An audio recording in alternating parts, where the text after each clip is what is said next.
Listen to this podcast right now! Do you want to hear a fucking podcast about anything and everything? Yeah. Like movies, music, television, and more? Oh my god. Well, you've come to the right place. Yes. Subscribe to Journey into Comics Network, and you get Podcastrophe, hosted by me, Yes. Dick. Why not throw a couple bucks to the Patreon? It's your choice.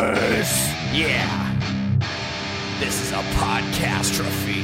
That sounds so awesome. The following is a Journey into Comics. Journey into Comics. Journey into Is a Comics. Journey into Comics. Journey into Comics. Journey into Comics Network. Production. This is a tasty burger. You ever tried shawarma?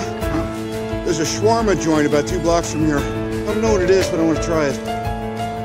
Do you want some coffee, Mr. Tully? Do I? Yes, have some. Yes, have some. Is butter a carb? Will you stop eating? We elves try to stick to the 4 main food groups. Candy, candy canes, candy corns, and syrup. I ate his liver with some fava beans and a nice Chianti. Hey everyone, and welcome to Season 3, Episode 18 of Foodies Watching Movies.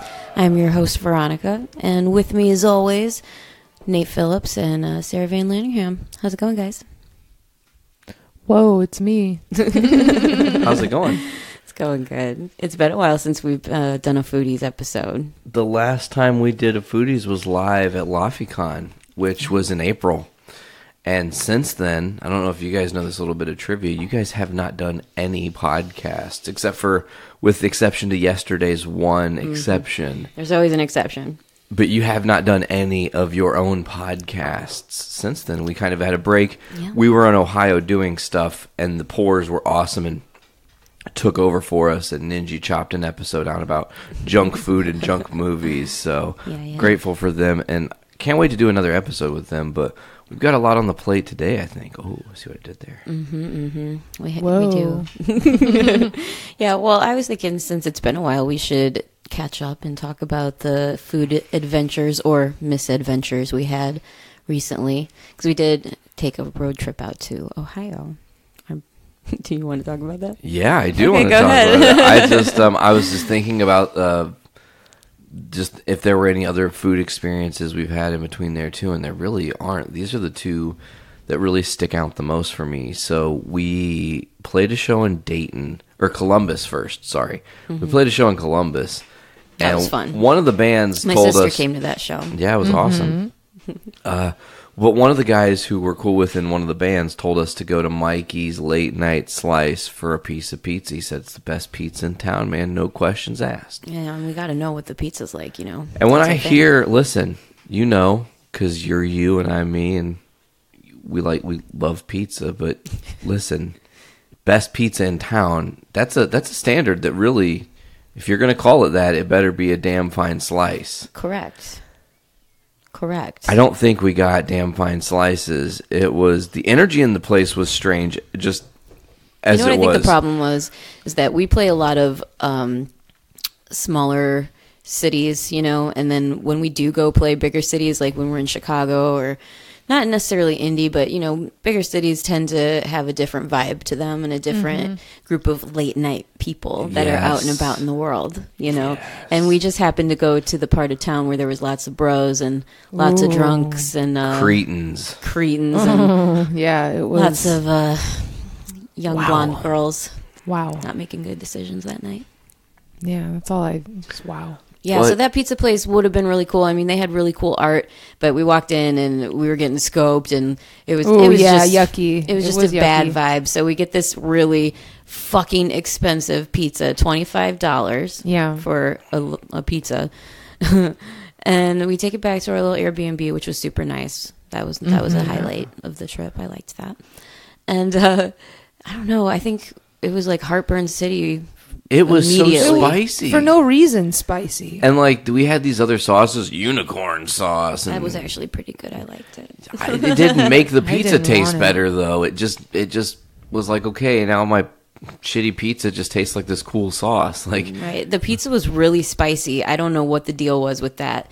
Probably to get them to buy more beers to, wash that down. Yeah. Terrible. Yeah, I was not pleased. No. That was a terrible pizza. But had it been under, whatever. It sucks. We had better food, though. We did have better food. As I mentioned, my sister came to that show. And the next day we got to visit with her and her little baby, my little Luca. And her husband has friends that own a Thai restaurant in town. So we decided to try it out. And it was the best decision we could have made. Oh, yeah. In a long time. It was magnificent. We have been complaining for a while now, probably even on this show, that all the good Thai food places have closed in Northwest Indiana. And the only one that we do have left, which I still like, but they just, every time we've gotten food from there, they've gotten it wrong. Yeah, and it's been bland and under-seasoned. way changed under-seasoned cooks or something, or new owners, right? Something's different. Yeah, it's not Thai food. It's not the same. No, it's not. We had delicious Thai food in Ohio.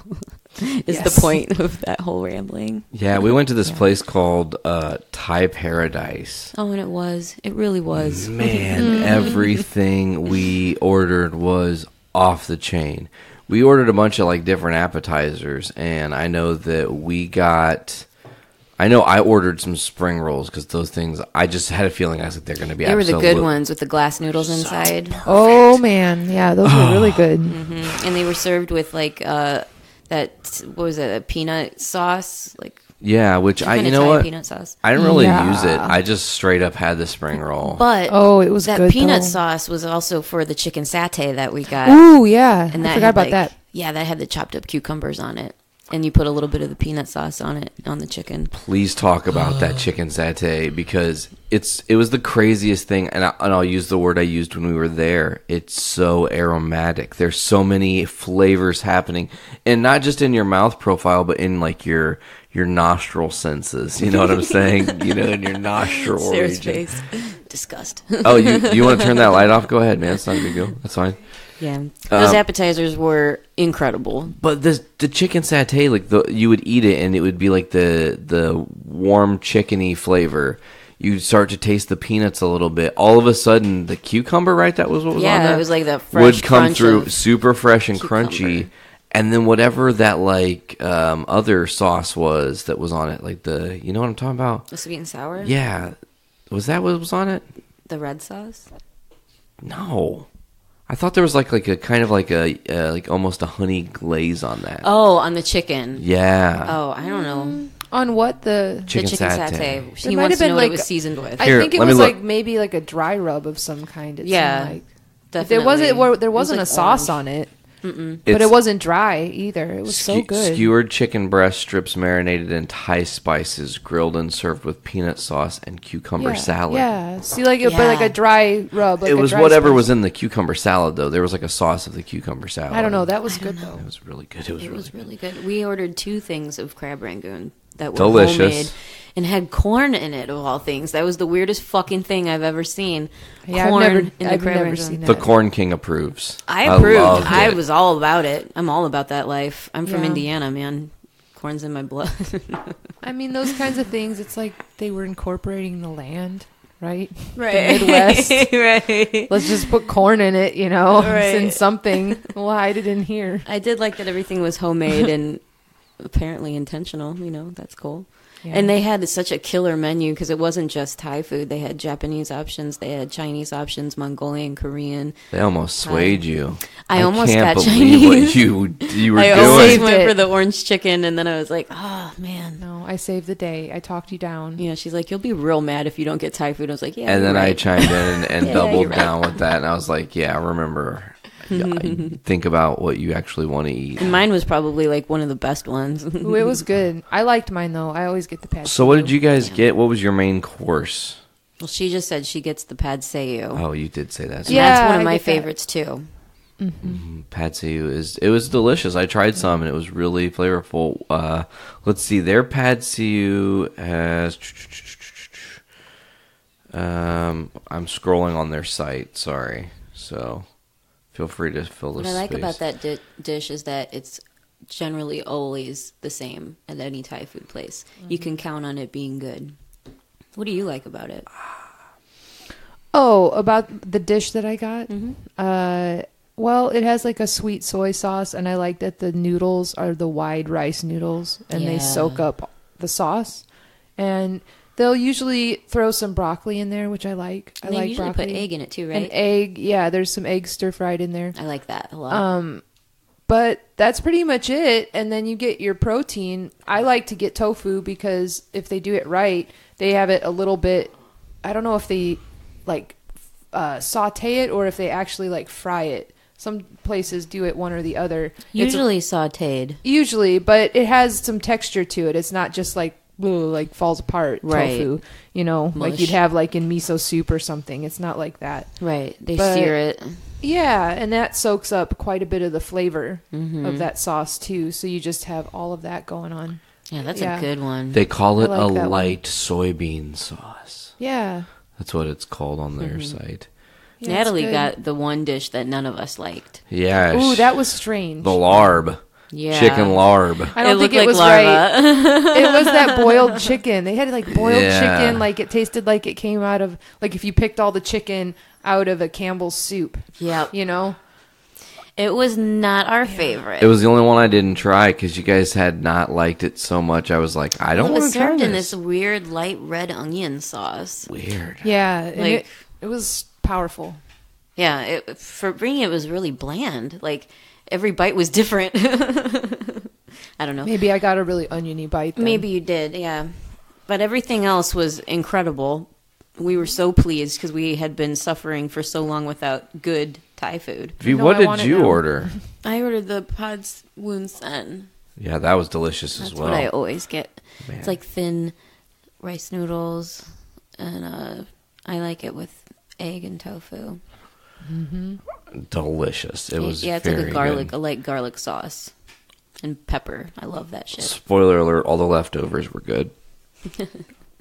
Yeah, that was a Good. great food venture. We deserved that because Yeah. we worked really hard. I went and Yes. I ordered pad thai. Just straight up because that's my jam with chicken. Yeah, yours was good. I It was liked it. it was just as good, if not better. It was probably better than exotic Thais, and that's my first favorite. You know, so it was That's where delicious. the bar is set around here. And then of course your sister got that larb. I want to say it was called the larb guy. Steamed, I don't know if that's right. Cream of some young guy. steamed. Damn it! Steamed minced chicken breast tossed with onions and roasted peanut in a lime dressing.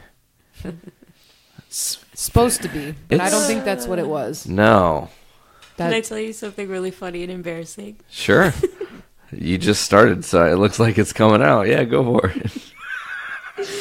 Okay, so when I was younger and I had seen Wayne's World, my mom had decided that we were going to get like Chinese food or something. She's like, "So what do you want, Veronica?" And I was probably like 8 or 7 or 8. And I was like, "I want the cream of some young guy." And she's like, "What?" And I'm like, "What?" Because I didn't get it. And then I got it, and it was pretty embarrassing. You're like, Wow. oh, damn it. That's funny. Wayne's World got you. You got me. That's you got me great. good. Yeah, that meal was absolutely stellar. It set me right for the night because we had to drive into Dayton and play another show and then drive home. that was my only regret about the Thai restaurant is that I wasn't able to get curry because we had all that driving to do and Right. another show to play. And you just don't want to like fill up on a bunch Fate. of curry in the middle of the day when you got something like that coming up. I mean, it's just not a great idea. Right. Playing with fire.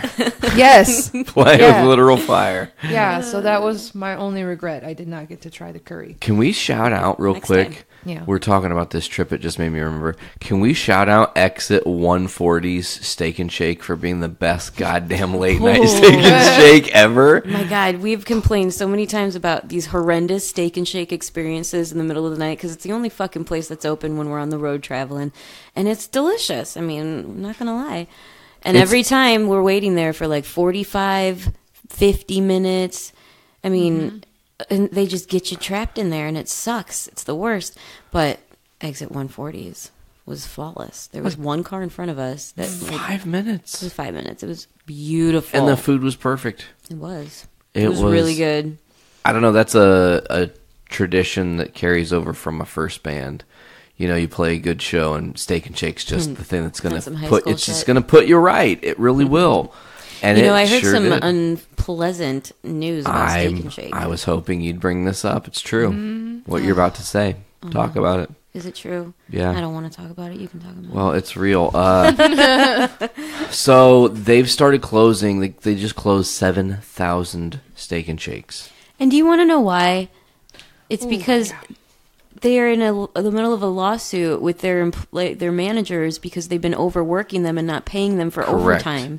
And that's why the service is so shitty. That's why every single time we've gone to a Steak and Shake in Indiana, there's been one person on the floor, and she's panicked, and she's running her ass off and not getting tipped because their business model is fucking flawed, and they're ruining it for everyone. Right. So the lawsuit is like $7.7 million that has to get paid back to managers for overtime paid. Those fuckers. Up to 70 hours per manager was worked without compensation. That's insane. That's a week of work for some of those managers. Yeah, unpaid. and they've been getting away with it, man. That's because deplorable. Churlish. Deplorable. But it is deplorable, in fact. It is. Good word. Yeah, it's deplorable. Yeah. It's, if that's what comes to it, if that's what happens, if Steak and Shake goes down, that's their fate. Someone will rise up from the ashes. But it's not going to be the same. All I want in my life is for In-N-Out Burger to be nationwide. It's not as good as Steak and Shake, in my opinion. You're wrong. I'm not. You haven't had In-N-Out Burger from California. Damn it, you got me there. I had the shitty one in Vegas with all the... I had a great one in Vegas. It was like brand new. They just opened it when we went. I know. Listen, but still, it's not the same. I will say, if it comes down to a battle of fries, Steak and Shake has it. Oh my God, Steak and Shake's fries are the bomb. I ain't even going to apologize about that. Do they have the best In-N-Out fries? burgers. Oh, they're not their good to burgers me. are great, but their fries are fucking wretched. They taste like cardboard. They're not ever salted. They're not cooked. Something is up with the oil that they use that it just doesn't taste right. Right. And I mean, they only have 6 things on their menu. Right. So why can't they get it right? They're cutting them. But if you only have that many, you have to curate them. Mm-hmm. You have to. You know what I did when I was in LA? I went down to the In-N-Out Burger on Sunset, and I got my 2 burgers. I'm not gonna lie. Be real. I got my 2 burgers, my 2 cheeseburgers, and then I walked a couple of blocks down to the Chick-fil-A and got some waffle fries. And perfect. It was the perfect lunch. I mean, fuck Chick-fil-A. I mean, fuck Chick-fil-A. This was before, though. But this was a few years ago. And also, their waffle fries are tits. I mean, just being real.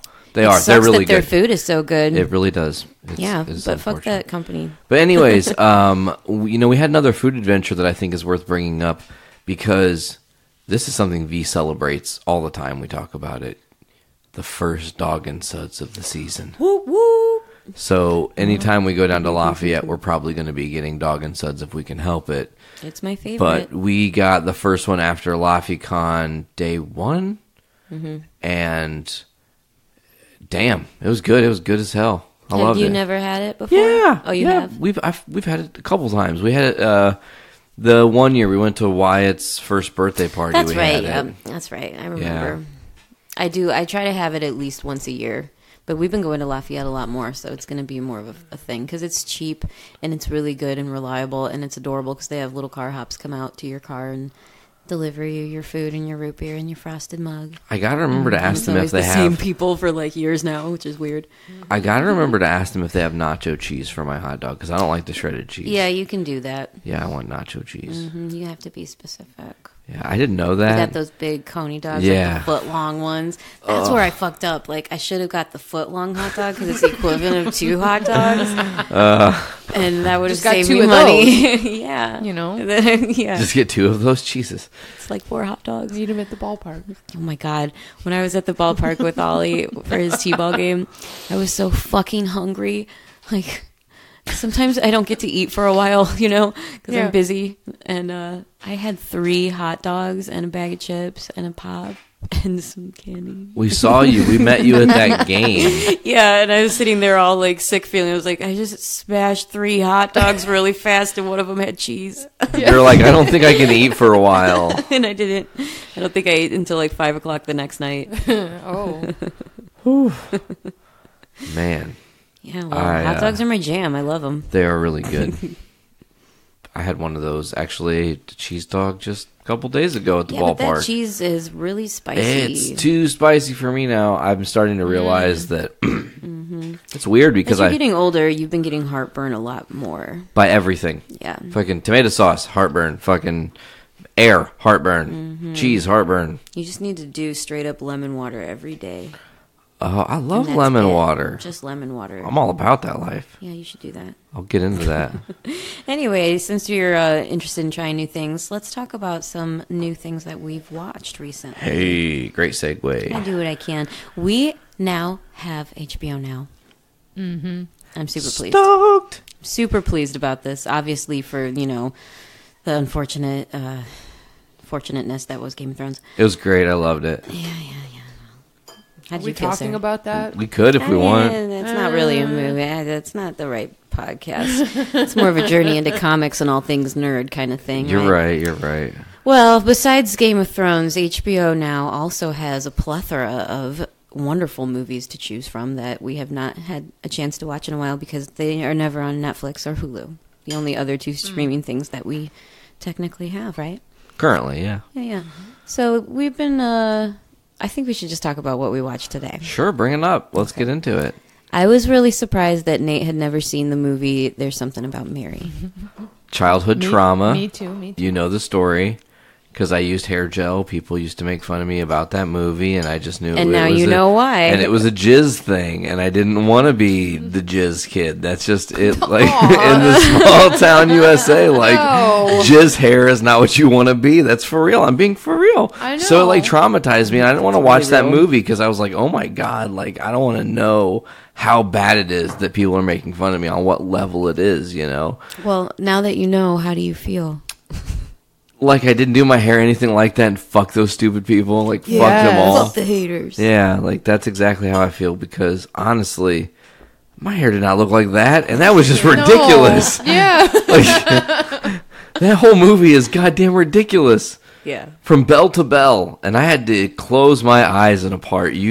Everyone knows the part that he's referring to. I didn't. At the beginning in the bathroom. You just told me to look away because I wouldn't want to see it, and I stayed looking away until the whole scene was over, until I knew for a fact that it was good. Yeah, he didn't want to have anything to do with the Franks and Beans. No. I really wish I wouldn't have said anything. Why? I would have cried. Because it would have been probably. funnier. It was the same thing that happened when you thought you were about to see Cameron Diaz's boobs, and then all of a sudden it's that old lady's prosthetic titties. Her leathered, shrunken old bags. Oh. Yes. Nate's face was so funny. This movie just... That's a hard one to watch. This one belongs in the 90s. Yes. It didn't age so well, I don't think. There are some moments that I was just 2019 would not have approved of that movie had it been made hell today. No, I at the end I said that we needed to make a list of all the things. That would be a big, oh my God. Red Flag City. Use of the R word. It was rampant in the movie a little bit. The fact that she ended up with one of the stalkers. Yeah, she was the dumbest protagonist. Yeah. All the bad guys were the worst kind of bad guy. Right. Absolute sociopath. Scum. But you're supposed to hate them. That's kind of part of the thing. Chris Elliott was fucking nuts in that movie. Oh my with God. those hives. Yeah. I wonder what happened to him. What is he doing with his life now, Nate? Find out for me. Looking it up. What is Chris Elliott doing? What is this future where I can be like, hey, what is Chris Elliott doing today? And you can just look on the computer and be like, oh, he's filming blah, blah, blah, blah. Or sitting on his ass doing nothing. He looks old as shit. Aww. Come on. Okay, so... It just reminds me of Scary Movie with the little hand. He's actually... I the can't... baby hand. I can't believe... Not good hand. He's playing a character named Ronald Shit. What? Oh my God, I just took a sip of my coffee and I almost spit it out. There's a show called Schitt's Creek. Schitts.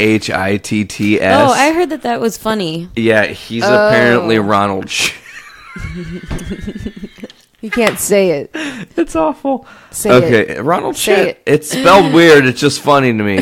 He was also in The Last Man on Earth. He was, but he's doing a bunch of TV series, is what it looks like. He's not been in the movies so much. He was in the Sandy Wexler movie. That was Adam Sandler flick. He played Mr. Button. I didn't see that. No, I don't know what that is. I loved him in Groundhog's Day. Yeah. Groundhog Day. Yeah. Anyway, so yeah, that was a hilarious movie. How many pizza slices would you rate it, Nate? Oh, okay. Well, it had me laughing throughout. I will say it was very comedic. You enjoyed it. You thought it was funny. I thought it was good. I don't think that. I don't think it necessarily tells the best story because it's like the path to hell is paved with good intentions. You know what I'm saying? Yeah, Ben Stiller's character got his ass kicked the whole movie. Like, man. And I said that actually after we watched this movie, that this movie is like it proves that sometimes the guy who gets all the worst luck is still going to get the girl, you know? Like, you could have the whole entire universe fuck you over and just kick you in the teeth. Right, but the troubadour serenading you gets shot and goes you over survive, a bridge. correct, and you stay alive, and there are meats on sticks. That movie. Yeah, that was a funny one. I'm glad that you watched it, and I'm glad that you liked it. I think it's a 3.5 pizza slice solid. I don't think it ages well for the time, and I do think there are some just jokes and stuff that I would have just cut if I was an editor nowadays. Like, you don't need that. Yeah, the 90s were different. There was a lot of lowbrow humor that was in there, but some of the lowbrow humor worked though. Like I said, you were rolling with the gags with the dog. Yeah, the dog got me. That shit was hysterical. Because it's so insane. Like, it's so over the top. Because I'm like, this can't get any worse. Because he's sitting there and the dog dies, or so you think, and you're like, oh god, he killed the dog. Yes, this is funny. And then he's trying to revive it with the lamp, and I'm like, he's gonna set it on fire, and he actually sets it on fire, and I'm like, this is ridiculous. Set the dog on fire. And then the dog comes back to life miraculously. That part was kind of like, it's a Farley Brothers movie. Yeah, what did you expect? Couldn't get yourself out of that pigeonhole, you know. But it was good. It was good. One of their better works, and I can't believe that I hadn't seen it until now. Yeah. Because you like a lot of their other movies. Yeah, true. Very, very true. So what else did we watch via HBO? Oh yeah, I watched. Are we still rating the movie? Yeah, go ahead. Did you rate the movie? No, I just asked him what his piece was because he had never seen it before. It's okay. We should all rate it. Yeah, that's okay. We can move on. That's cool. I'd probably say 3.5 pizza slices. I'd say it's like a thin crust pepperoni. Yeah, I was just gonna an old stand me by, an old standard. Oh my god! Yeah, I love it. Thin crust pepperoni, not just pepperoni. It had to be thin crust. Right, it's a little extra. It's pretty funny, but it's not a work of art to me. No, could have been slapped together by anybody. Right, it's like the Pizza Hut when you want House of Pizza. Okay. How many pizza slices would you give it, Sarah? I'm so glad that I asked you this question. Now I have to think about it. Oh, dang. Well, let's see. I'm going to go ahead. I guess I'll give it 3.5. I was going to give it 3, but then I'll give it the half point because the guitar player gets shot at the end.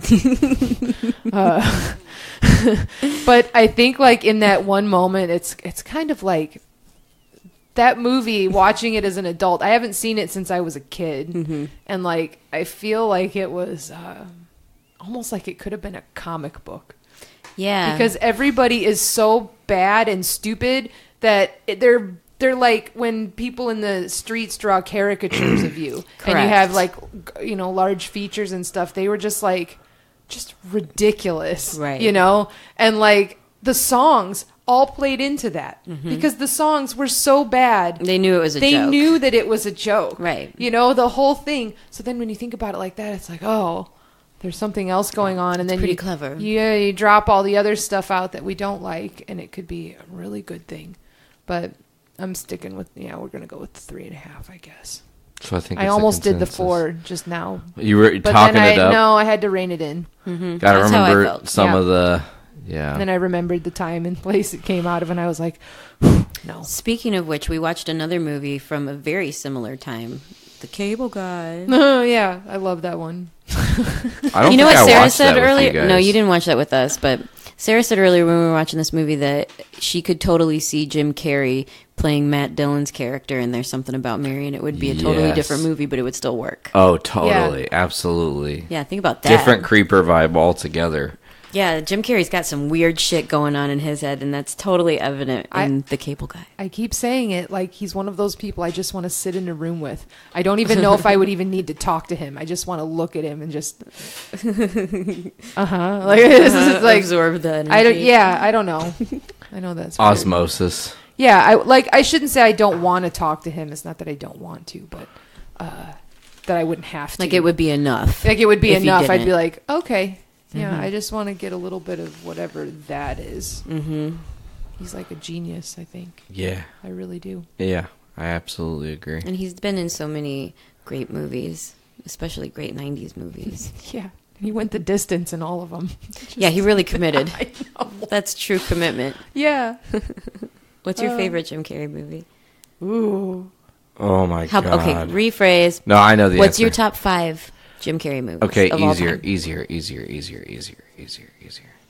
1. Top number 1 easily. Liar, Liar. I love that movie. It's That's a great flawless one. on multiple levels. I rewatched that not that long ago.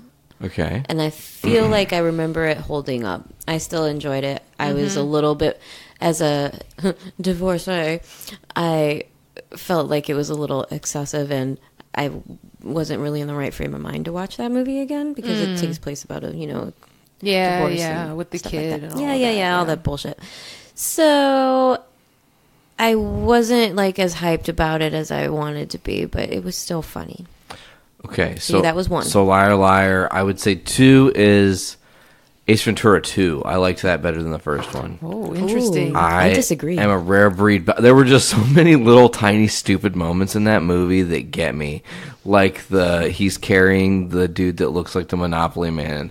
Do not pass go. Do not collect $200. Like that shit killed me. This Killed little me dead. monocle. Like hysterical. That movie. When that fake rhinoceros births him. Oh man, that's ridiculous, but that's comedy. It was That's comedy the distance gold. I'm talking about. Yeah. Correct. But One of the many. I liked that movie. I love Dumb and Dumber. Obviously, it's hysterical. We just rewatched that not that long ago. Mm-hmm. I think I would put The Cable Guy at 4, and just because it was so ridiculous and it wasn't really a typical Jim Carrey movie, Batman Forever goes on there because he was the Riddler, and He played it. Interesting. He Jim was the Carrey Riddler. He was the Jim Carrey as the Riddler, and Yeah. the Riddler as Jim Carrey. Yeah. so that's my top 5. What about you guys? You're forgetting a lot of really good ones. Oh though. no, I'm not. I know there's a lot of really good ones. I just have weird taste. I have one that I agree with a lot of what you said. Sure. I really like The Mask. Oh, see I that? haven't seen that in a while. I will watch that with you anytime you want. Can I replace Cable Guy with Mask? Yeah. Yeah, I'll I think allow it. that's I'll allow a it. better play because I That was my forgot. first foray with Jim Carrey. Was The Mask. Really? Oh. Before, well, yeah, that and In Living Color. Yeah, In Living Color was like, my favorite. Fire Marshal Bill. My mom loved Yeah. the Fly Girls. I always wanted to be a Fly Girl. Oh, yeah. Didn't we all in jazz class? Yeah. I dressed as one for Halloween. I later. didn't because I have no idea what the fuck you people are talking about. Fly Girls? You don't know about the Fly Girls? No. What's wrong with you? Did you watch In Living Color? Why didn't you watch it with me? I put it on. I used to put it on sometimes. I don't think I've ever seen it. They have like the dancers. Are you serious? Damn. What? This is like Supermarket Sweep all over. I again. know what Yeah. Fire Marshal Bill is. Like You never I know saw Jim Supermarket Carrey. Sweep ever. Nope. Like, Never. well, I made you watch it, but you Interesting. didn't. Yeah. What else haven't you seen? There's Wow. something See, this is about why I Mary. made that segment. The segment of I can't believe Nate hasn't seen that. For real. Yeah, It's true. Because there's a lot of them on there. It's real. Like, name a couple that you'd be shocked he hasn't seen. Okay. Let's see. Movies that I haven't seen that people will typically watch. Like, okay. Have you ever seen Casablanca? Yeah, that's an old school movie. I've seen that movie. Have you ever seen Gone with the Wind? Absolutely. Quite frankly, my dear, I don't give a damn. I know that film. I've only seen it like once or twice. My grandma had it, so I watched it with her way back when I Yeah, was the young. last time I watched that movie, it was on 4 VHS tapes. Yes, word. I still have those. Oh, it's a long one. 3 intermissions. See, you're going in too there. far back. I'm talking like modern movies that people typically see. Too far back. Too far back. You know, like for a while I'd never seen Where's the cutoff? any of the Indiana Jones movies. But Oh then yeah, I've you haven't seen Temple of Doom. That's the one I haven't seen yet. God, And you haven't that's the seen A best Clockwork one. Orange, have you? Yes, I have. You always try to say that. It's Oh, one no, of my favorites. I think Sarah hasn't seen it. I haven't seen that all the way through because people tell me it's rapey. It's fucking intense. Yeah, it is. Yeah, and Very. I A little just rapey. I have to be in the right mood for it. I'm not against it. Art, whatever, but I just have to be in the right mood for it. It's an intense It's a rare day that one is ever in the right mood for that And I movie, feel like but it is a good movie. I would need to watch like American Psycho first, just to like warm up. That would get you in a good frame of mind for sure. It seems like it. Whoa. God, I love that movie. Like, Anyway, we were talking about Jim Carrey. Oh yeah. yeah, you guys That should Christian name. Yeah, I said that one movie that I also really like of his that I don't like to watch anymore. Like, I've seen it several times, and every time I've seen it, it's made me incredibly depressed. Was Eternal Sunshine of the Spotless Mind? Ooh yeah. But That he one's- was so good in it. That was like one of his first big, like, super sad, dramatic movies. You know, like indie movies. Oh yeah, That was sad. I've got a few that we haven't talked about. Go for it. I have 2 of them. One of them, Bruce Almighty, right? Yeah, that was great funny. 2004 That was a flick. weird one. But the second one is The Truman Show. Oh my god, that's like one of my And top favorites. it's so good and so like, ooh. That's one of my favorite Jim Carrey movies. Another Yeah. one that needs to be on there is Man on the Moon. Yeah, Oh, that's excellent. you know, I didn't watch that because people said it was sad, and I It know is Oh, it's it's really sad. It's so good. I know. But hey, if But I'm you gonna watch it ever in the sometime. mood to, feel a little blue about Jim Carrey, I'll watch that movie with you because it's really good. He's excellent in it, and he famously had method acted the shit out of that, and just He became I became know. Andy Kaufman. I read all about And it. the movie, I watched. and You the guys, there was the documentary. Yeah, Yeah. I even think I watched that. I don't think I just watched the actual movie. I'm pretty sure Yeah, I watched. you should watch. We'll Yeah. watch the movie sometime. I could watch that movie again. Yeah. Okay. What other Jim Carrey movies didn't we talk about? Kick-Ass 2 is a Jim Carrey movie, but he's in there in a What? I limited did not role. see Yeah, that. his character is the MacGuffin death of the movie. He gets killed, and that's what sets the new team up. I see. Yeah. No, I haven't seen that. Yes Man. Yeah, I vaguely remember that movie. That wasn't one of Zooey my favorites. Deschanel? Yeah, she kind of bugs I sometimes. don't remember that movie. He is like a grump who says no to everything, and then he takes some fucking sage's advice to just say yes to everything.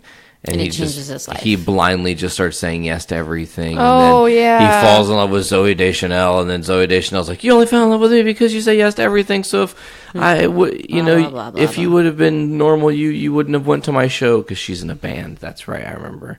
Yeah, Yeah, but, it was dumb. No, that movie had some good spirit to it. The Number 23 is another Jim Carrey flick we haven't talked about. That's some dark shit. You loved that movie. Oh, fucked up. It's haunting. Yeah, you I remember you watching it several times after you saw it. Probably 4 times. I remember Yeah. that movie. It was alright. Yeah, but then it bugged. It got a little intense because Yeah.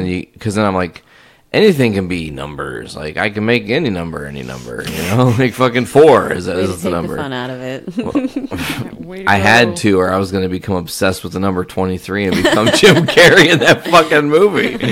That's the problem. Is just rotted my mind. Well, there was another movie that I had seen on HBO that I thought I'd bring up today. Do it. The Royal Tenenbaums. Did you ever see that, Sarah? I watched that a really long time ago. And then I tried to watch it several times since, and I'm like, oh, I don't know why it's hard for me to get through that movie. It's really dry, isn't it? But Well, yeah, on rewatch, because I hadn't seen it in a long time because Yeah. when I used to watch it, it used to make me feel kind of blue. Like, it was like a bittersweet kind of movie where I just felt like kind of depressed afterwards, but it was still like that artsy Wes Anderson thing you're supposed to like be intrigued by, you know. I don't know. Upon rewatch though, years later, I think that it still holds up. It made me feel the same way that it used to make me feel, which makes me think about it. Gene Hackman's in that movie? Yeah, Gene Hackman. Yes. I mean, I think it's really funny. It's got its funny, quirky things that I liked. It was one of my favorite Wes Anderson movies when I was like in high school, you know. It's good. It's good, and I don't really like Wes Anderson that much. I would side on the side that he doesn't really make that great of movies, in my opinion. I think that he's made some great movies. I think like the other Rushmore one was great. The other one that I loved Rushmore. Yeah. You know I loved Rushmore. What's that movie you watch all the time? Moonrise Kingdom? Oh, yeah, I liked that I like that movie. I think that movie's all right. Yeah, the Royal Tenenbaums has a Moonrise Kingdom vibe to it because it's got that dated look to it. And I love all the actors that are in it, you know. I love Angelica Houston. I love Gene Hackman. I do not like Isle of Dogs. No, I didn't like that one either. Ooh, that was super depressing. Not what I thought it was gonna be. Left a sour grapes in my mouth. Yeah, I wasn't about that. Yeah, I like immediately tried to forget about that by the time I got to the parking lot for that one. I don't remember why we went to go see that, but because Juhas was in town and we were going to go do something, and it was like the only movie in theaters, and it looked artsy, like Kubo and the Two Strings, and I like Kubo and the Two Strings was fucking awesome. Let's go see this movie. Oh, and that movie was not the same. No, yeah, I remember feeling just really like, oh, we're the only 5 people in the theater. Yeah, for real. It was so weird. Yeah, that was pretty funny. Ooh. Strange, very strange. Yeah, well, anyway. You know, you were talking about things you've rewatched recently. Guess what you recently rewatched yesterday? Yeah, I rewatched Endgame.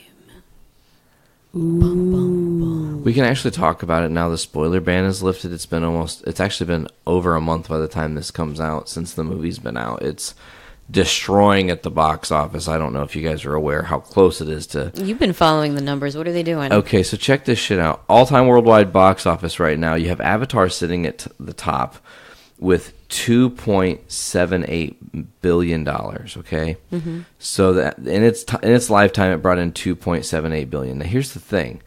If you guys will remember, Avatar had 2 screenings. The initial release... And then Christmas later that year, they re-released it in theaters right around the time they were about to like show off that they were going to have it on 3D Blu-ray. So it was the big like market push, and that's what got them the top spot of all time. Now Avengers Endgame, who knows if they'll do that at Christmas this year? Probably not. But right now, as we sit, Avengers Endgame is at 2.67 million, meaning they are less than $110 million away from toppling Avatar and being the highest grossing movie of all time. Damn. That's crazy. Well, what'd we expect? I hope there's cake at their party. I hope it tastes good. Yeah, must be. What did you guys think of Avengers Endgame? I've talked about this movie till I'm fucking blue in the face, so I want your guys' opinions and thoughts on this film. You've both seen it a couple times through now. Well, I've seen it twice now. Okay. And honestly, there's things wrong with it. Tell me how you really feel. Go on, Tyler. Oh, shit. Shots fired. Yeah. Hey. I'll join him in the ranks of queen of the unpopular opinion. But, yeah, there's some shit wrong with it. Like? Well... They could have done things a lot different. How? Well, I don't care. I mean... No, but the people want to know what you think. That's why we do the show. Nobody wants to know what I think about Endgame. Believe me. I don't think they could have wrapped it up any differently. I'm fine with how it all happened. I think that if they would have just... killed Thanos in the first movie, it might have made a difference. Clearly.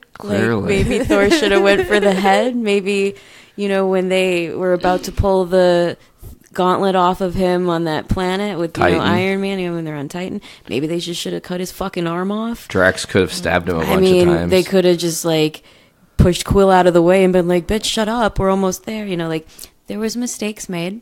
Yeah. And True. it could have been a different movie. I'm okay with how it happened. I mean, they had to wrap it up some way, and I liked the vibe of this movie because it had a lot more levity to it with the cast, and it was nice seeing characters we hadn't seen from the previous movie. Ant-Man and all that jazz. I don't think that they necessarily needed to kill Tony Stark, but someone was going to die. He wanted to die. Yeah. Did you see it in his eyes? This whole prophecy. Yeah. I'm fine with it. I mean, I'd see it again. How about that? I have seen it again and again and again and again. Yeah, Nate really liked this movie. I do, and I've been like studying it and breaking it down. That's why I'm not going to say anything more about it because I've already studied and broke it down. But well, I have not. What do you think about the movie, Sarah? From a music perspective, I think that you maybe enjoyed it. Would that be going too far to say? Oh my God. Is it really that bad? No, but I don't know. I sometimes with Hollywood movies, you are very particular about the scores because they either captivate you or they don't. And I know that with Avengers Infinity War, you actually have some parts of that movie you really love based on what choices they made with the music. So I just wanted your recall on Endgame. Well, I liked the end of the movie, the first movie, the music. I've told you that before. The Thanos scene at the end. But, I mean, here's the thing. Marvel Universe has been around for like a decade, right? Yeah. So they've had enough time to create the superhero theme and make it cliche. All in one fell swoop. Mm-hmm. They haven't. They when they go back to themselves and their own themes, it's like all of a sudden to me, I'm like, oh, yep. The wind is out of the sails. That's how I felt when I rewatched it yesterday. Right. This is like 10 years, as opposed to say Lord of the Rings, which was, I mean, a long time, but it was only 3 movies, and when they're climbing up the mountain and the home theme comes back, I was bawling like a baby. It was just the music in that movie. I mean, it's, over the top, some of it, but it's used in such a way that's like knife to the heart type of stuff. Because I was thinking of movies that are like long, epic journey type things, absolutely. Great but analogy. That's the thing about the superhero stuff that's bugging for me these days, because initially I was like, oh, you hear that da-na-na-na-na-na-na-na-na-na-na. Now you've heard that's like 4 things. It's the Flash. It's which is not even a movie, it's all superhero trope. It's become its own cliche, which I guess is not. I mean, I guess that's what it is when you have a style. But so I go back and forth on that. But maybe there's room for growth and change.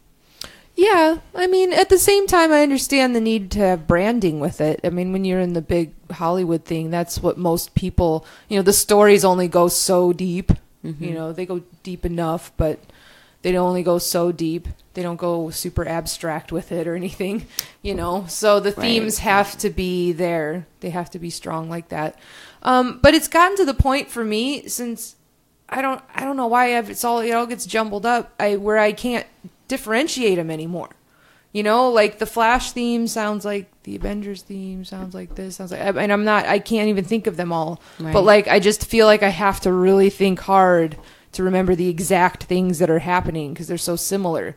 So I didn't dislike it in that way. It's just that's the way I look at it. It's like an analytical thing. I can't enjoy movies anymore. I think you still enjoy them. I think it's just looking. You have the musical brain. You're listening through a different lens. Not everybody listens through those musical ears. That's why I can't relax.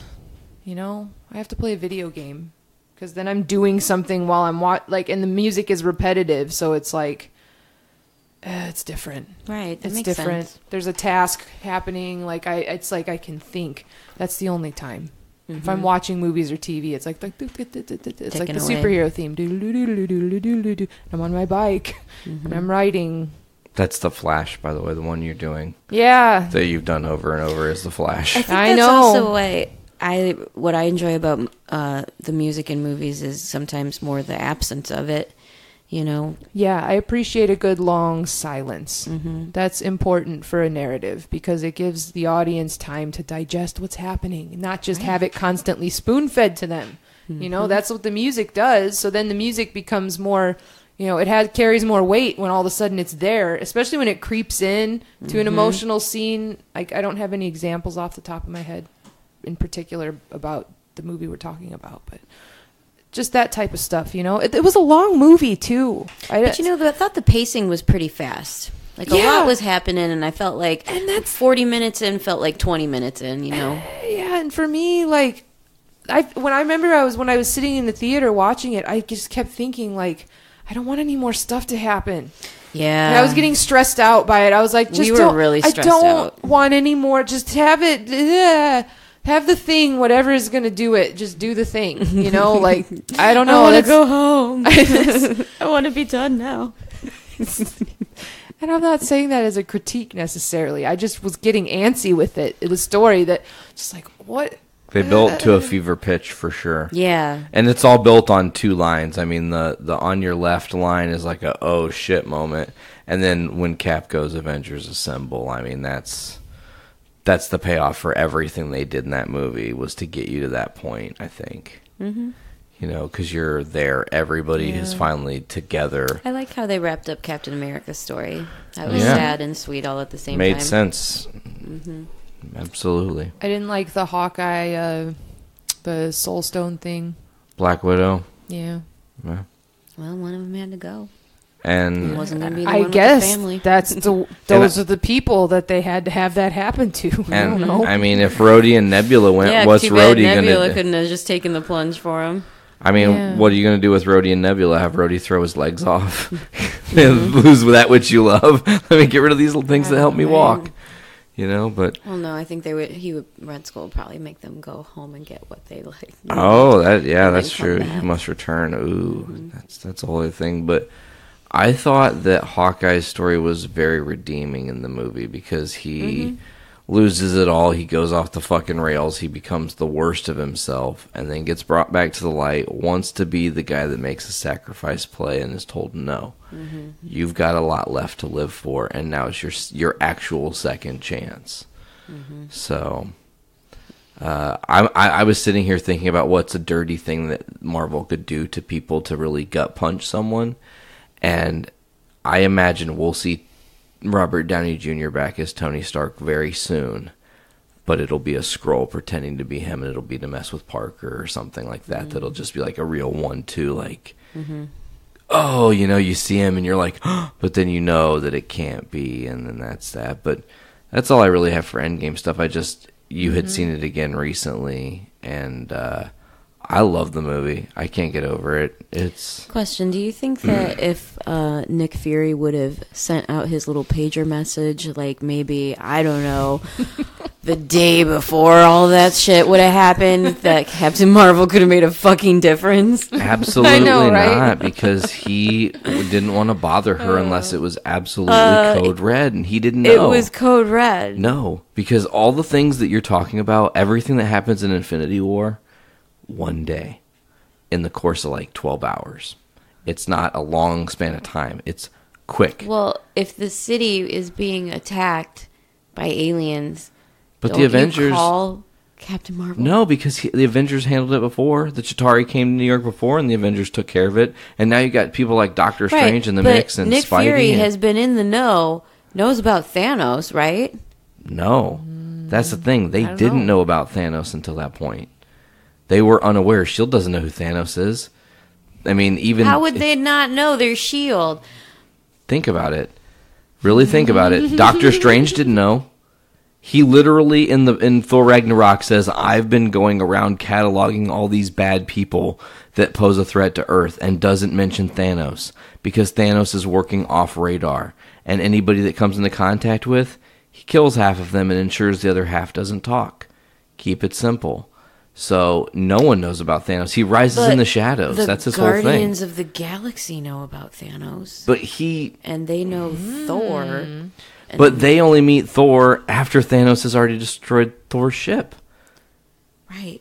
But he still hasn't snapped everybody out yet, did he? No, but they're trying to stop him from getting the other stones. Jackson could have known that somebody was up there fucking with Asgardians. How are you? This is great because I don't understand how you can say that Thor and Nick Fury do not speak like that. But they're all affiliated. They run in the same circles, you see. They all know the same What do you fucking think? They just people. play Chinese telephone and call each other and say, hey, bitch, this is what's going on? Black Widow seems to be doing a pretty good job running the show. You'd think somebody would be like in communications with Nick Fury, yeah?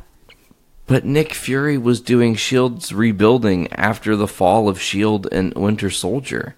So that's his excuse for not summoning Captain Marvel? He was busy? No, it's not No. The thing is... He was too busy to be informed? No, he doesn't think... The Avengers have handled every threat. They handled Ultron. They've handled every fucking thing else, okay? Mm-hmm. Why can't the Avengers handle these dudes that show up? It wasn't Thanos yet. You gotta think, Thanos only shows up at the last 30 seconds of the movie on Earth.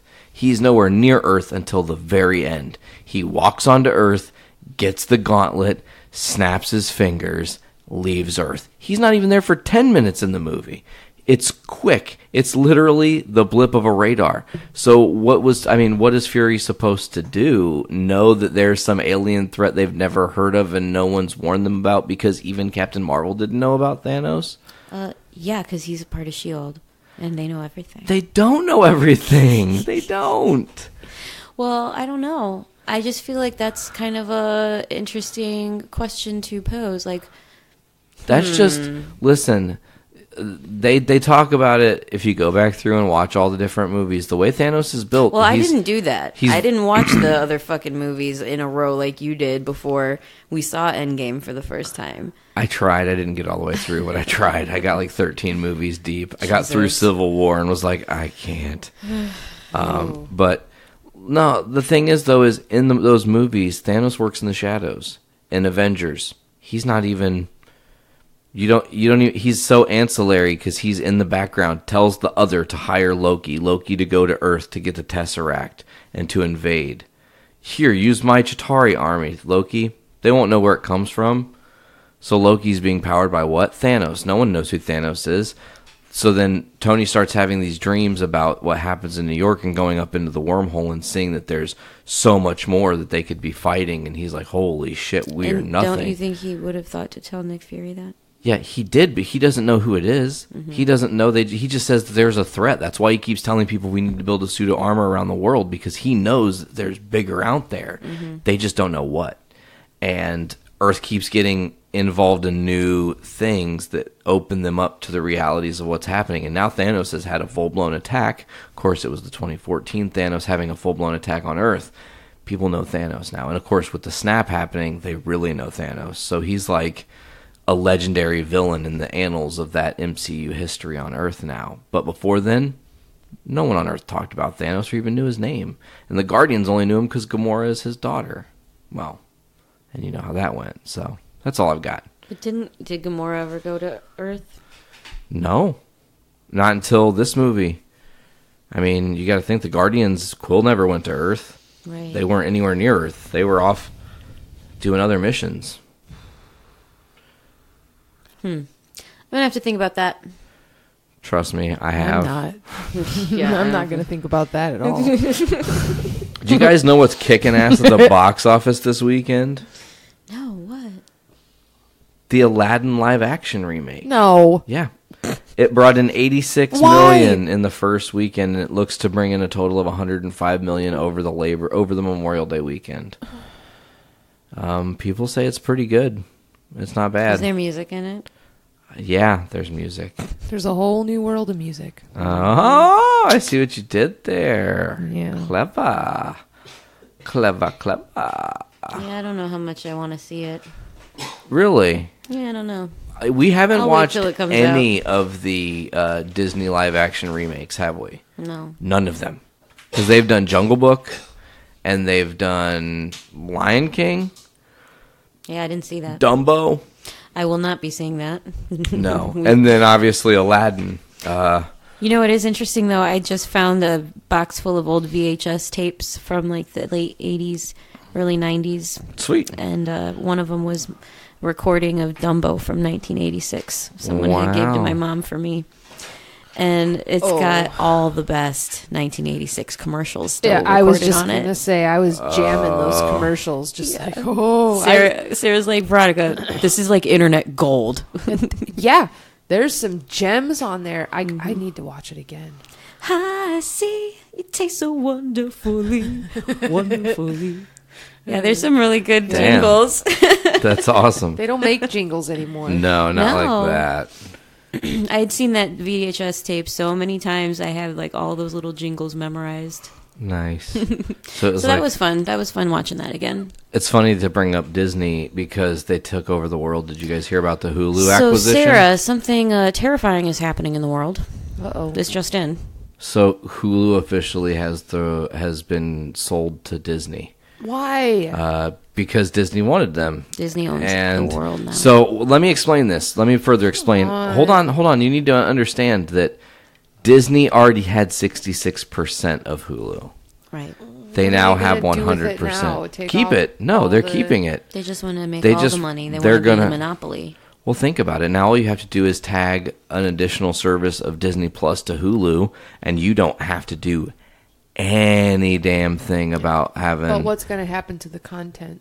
The content's going to stay. The content doesn't go away. It's Disney. They have a bigger library. Are you kidding me? They just acquired all of 20th Century Fox. She just means, like, what if Hulu's going to be doing original shows? Is that going to affect the rate? Like, those things are all staying in who has creative control over original concepts? They're letting Hulu have their like teams and stuff still. They just acquired them. What happened was through the Fox deal,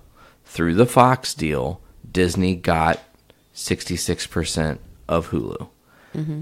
The other 33 and like 0.2% or whatever it was I think it was NBC or something like that had it. They just wanted to have full creative control of their thing that they almost have full creative control over anyways. I mean, they had 66% shares. They could pretty much have say in anything, so they just were finishing up an acquisition that they wanted anyways. I think it's going to be really beneficial. Like I said, you can tag Disney Plus onto this now, and it's in every home already. Everybody has Hulu. Right. It's lightning fast, and who's going to turn down, $5.99 a month, and all you get is every Disney movie except for Song of the South. That's the only one that's not going to be on there officially. They are not putting that on there. Ew. But every other Disney movie of all time on there. All the Star Wars on there. All the Marvel on there. That's wild. Yeah, like December 18th. So what do you think that's going to do for Netflix, especially with their price increases? It's really going to hurt them. Because motherfucking Netflix is now charging me $15.99 a month. Right. And I remember when it was $4.99 a month. Me too. Mm-hmm. It's ridiculous.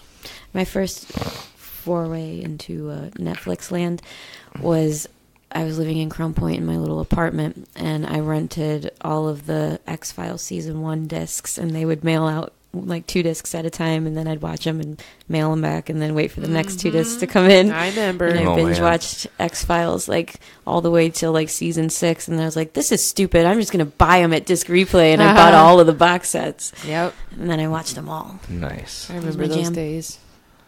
Box sets.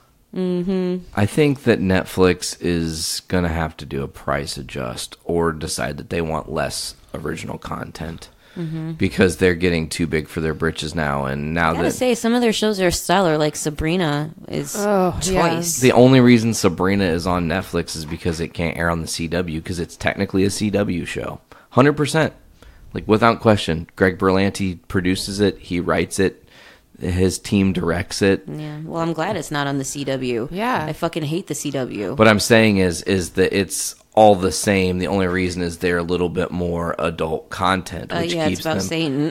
which keeps them off of the basic Yeah. channels, obviously.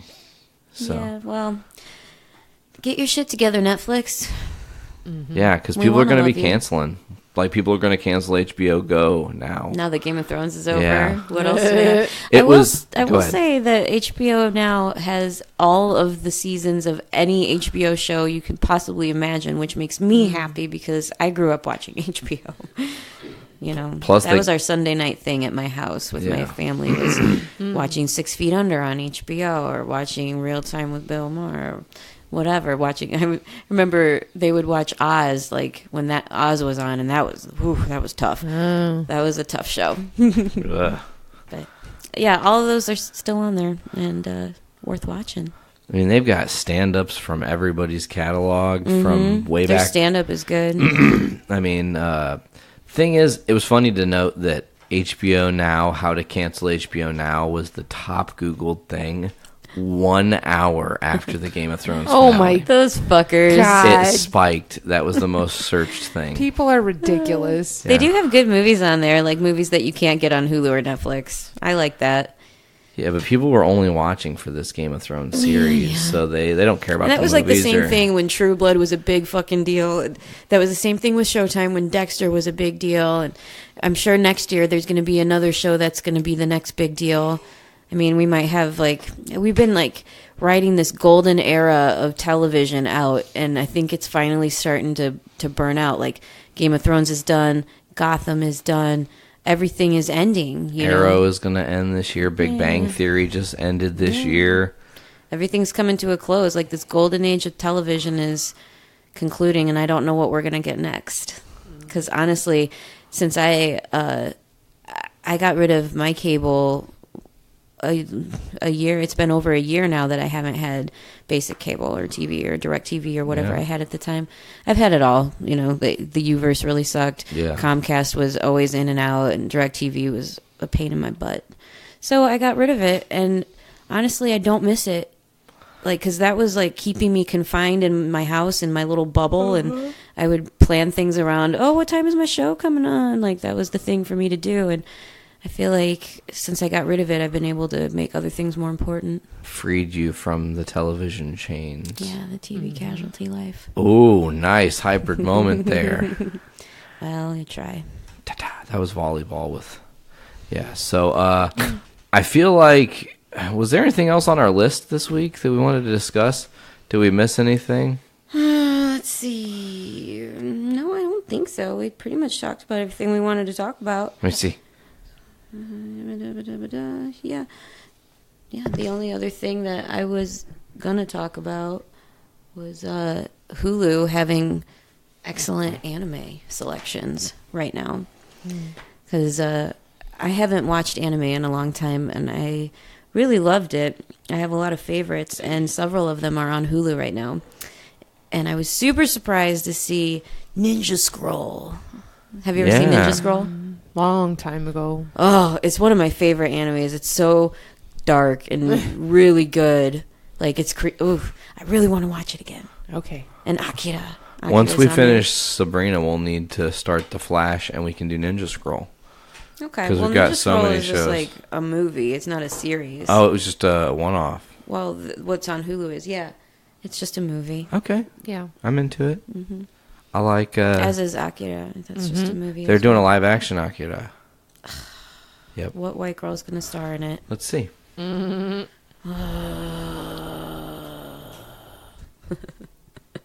better not be Scarlett Johansson again. They're also doing a live-action Cowboy Bebop, by the way. Oh, one of my favorite you are animes. about to be fucking jacked, woman. Uh-oh. Who is it? So, I let me just read this. Thor Ragnarok director Taika Waititi's next big-budgeted project is the live-action version of the long-beloved manga series Akira. So Taika Waititi is doing it. Interesting. And it has a release date, May 21st, 2021. Damn. Being distributed by Warner Brothers. Let's see. I don't know if anybody's officially attached to the cast yet. Well, I'd be interested in finding out who they cast for that. Taika Waititi, it's going to be gold. I hope so. That leaves me some hope. Chessmate. Chessmate. Yeah. You dork. All right. Should we get the plugs going on here? Yeah, go ahead. Wrap it up. Okay, folks. You can check out Foodies Watching Movies right here on the Journey into Comics Network at journeyintocomics.com, or get us on iTunes, Podbean, Stitcher Radio, Google Play Music, Spotify, CastBox, TuneIn, and many others. Just search Journey into Comics Network, or go to patreon.com/Journey into Comics. Give us $1 for early access and exclusive content to all of our podcasts on this network. Get them there for $1. Thank you guys so much for listening to this week's episode of Foodies Watching Movies, Season 3, Episode 18, Meat on Sticks. I think that's what I was going to call it. I don't remember. It was a line from... something about Mary reference, in case you didn't know. Yeah, it's a it's a line Needs from to that. be more meat on the stick. Chicken satay. Yeah, ooh, that chicken satay was flame. Chicken satay, though. All right, well, for this week's episode, I've been Nate. Veronica. Sarah. We'll see you guys later. Eat fearless.